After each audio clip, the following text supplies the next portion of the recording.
To create a photo plan, simply tap on Get 2D. Once here, you'll see the option to create a photo plan. This will open up a browser window and you'll be presented with your plan and a selection of hotspots.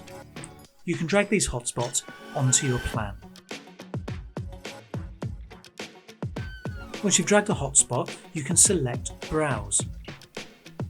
Then you can choose the images you wish to add to your photo plan. Select Open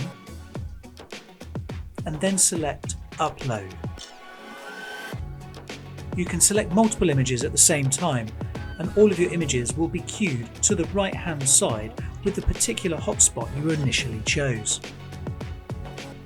You can then drag these hotspots onto your required position on the plan.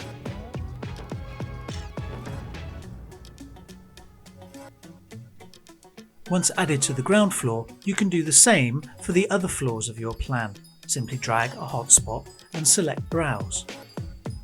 Then choose your required images and select Open and then select Upload.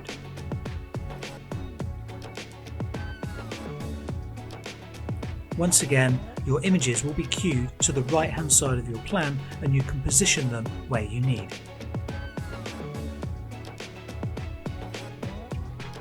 Once you're happy with the position of your images, you can copy and paste the link at the bottom. This link will host your photo plan. You can simply add this link to the appropriate field in your back office systems and it will upload to Zoopla or Rightmove, for example. Also, if you wish to preview your plan, you can simply tap on this link. This will then give you a preview so you can see how your photo plan is going to look.